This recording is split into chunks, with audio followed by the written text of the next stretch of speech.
So we're here at one of the most exciting climbing wall developments I've been to in recent years.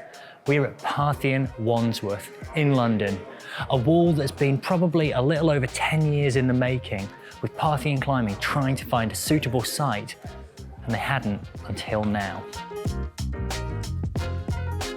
Each wall that Parthian has made has represented a serious step up from the next, starting with the Manchester Climbing Centre, their first, through to more recent developments like Parthian Southampton. Possibly the most exciting development at Parthian Wandsworth is this, the Titan Bouldering Wall, developed by Entreprise in coordination with the IFSC, the International Federation of Sport Climbing. And this is the official bouldering wall of Paris 2024 Olympics. So what makes this wall so good? Firstly, it's bigger than its predecessor at over 20 meters. And as a result of that greater width, there's more space to set problems and there's more angle changes, which makes it just more interesting to climb on.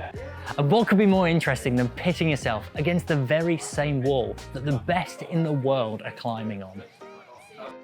So the Titan has just got its first few holds on the wall, and it's being christened, tried and tested by the setters.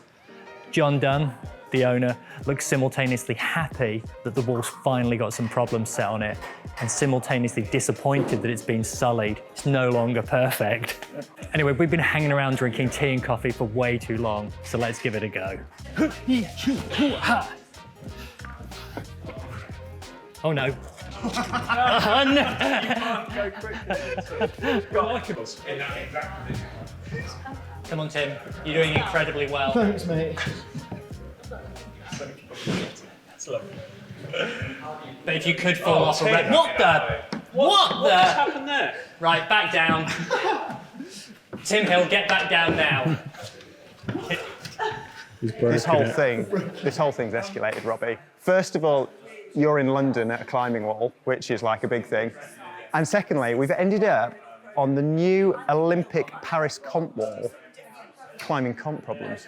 Tim, I'm out of my comfort zone. I'm not going to lie to you. I'm out. There's basically a load of really good climbers here and route setters, including Bowback crew are in route setting. There's no crimps in sight. Everything's blobs. But it's good fun. It's pretty good fun. It's pretty good fun.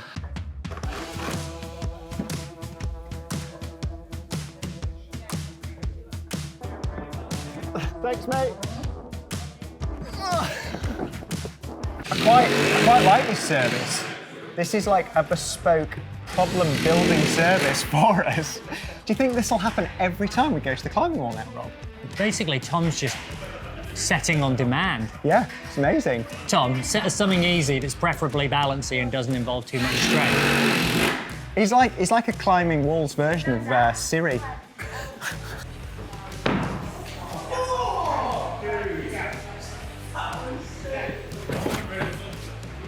Yeah.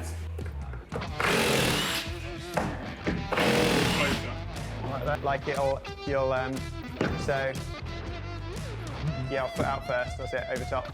Right. So you might actually be able to go straight out to the side pull. Yeah, that's the one. Yeah. Yeah. Then straight step 3. Oh yeah, I'll flick.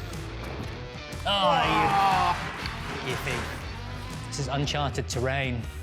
I reckon he's run out of chalk. I think Yeah. I'm desperately running out of chalk. He's starting to let the negative self-talk. Yeah. Yeah. Absolute amateur hour. Sit. Nice.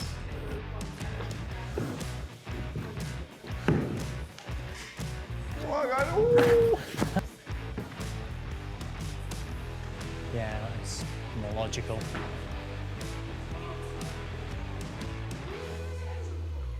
Go on. Come on, Tim. You're doing really well. Go on. Go on. Oh yeah, it should have, yeah. Might need a foothold to make it to the top. So the conclusion we've made is that now we've failed on it, rather than actually embrace the true challenge, because we're testing a set, we're just gonna shove another foothold on. Unleash the cameraman.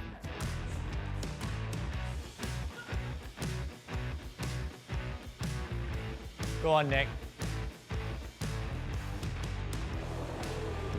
Oh! Yeah. I regret not taking the chalk bag. Whoa, he's got his thumb in a... Oh, hang on a second. Hang on, is that allowed? Am I a good person? No, definitely, you're a Am I bad good cop. guy, bad guy? I don't want to be the bad guy. Go big. Oh. Ding, ding, ding, ding, ding, ding, ding. Nice. Right. It's one of the best problems I've ever done.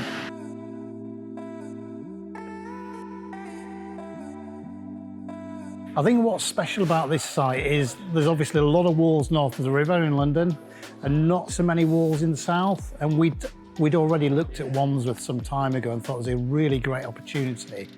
There's a really lively scene here, a lot of young millennials living, a lot of families about, and a really good opportunity to introduce climbing to what we think is a new audience. How do you keep your wall modern and changing with the times when actually climbing is changing very, very quickly? It'd be very easy for me to say, I've climbed for a lot of years, I've grown with the times, I've moved as the sport's developed, but actually it's using the younger people in my team, and they're the key drivers really, and they're often in their early 20s into mid-30s. I think for me, being really honest with you, it's using the team we've got across all the sites and really valuing that input and the knowledge that they've got. So I've been working for Parthian now for 13 years, and it was the first thing that John said in one of the interviews was, we're doing Reading and then the next thing will be London. And obviously we have been looking for over a decade, and we've been really, really keen to make sure we get the right place, and that has therefore meant at times that we've turned down properties. I think the fact that we're now in London, we've got a mixed facility wall, and we've sort of done what we've been saying for the last 10 years that we're going to do. That's really exciting. I'm looking forward to opening the doors on that first day, seeing what comes in and seeing the team interact with everyone. It's really exciting to see how climbing walls like this are developing. You've got a modern Olympic standard competition climbing wall that people like you and I can have a go at, as well as a ton of differing paneling and a ton of different gradients, a co-working space, an amazing looking cafe, and just a nice space to be in.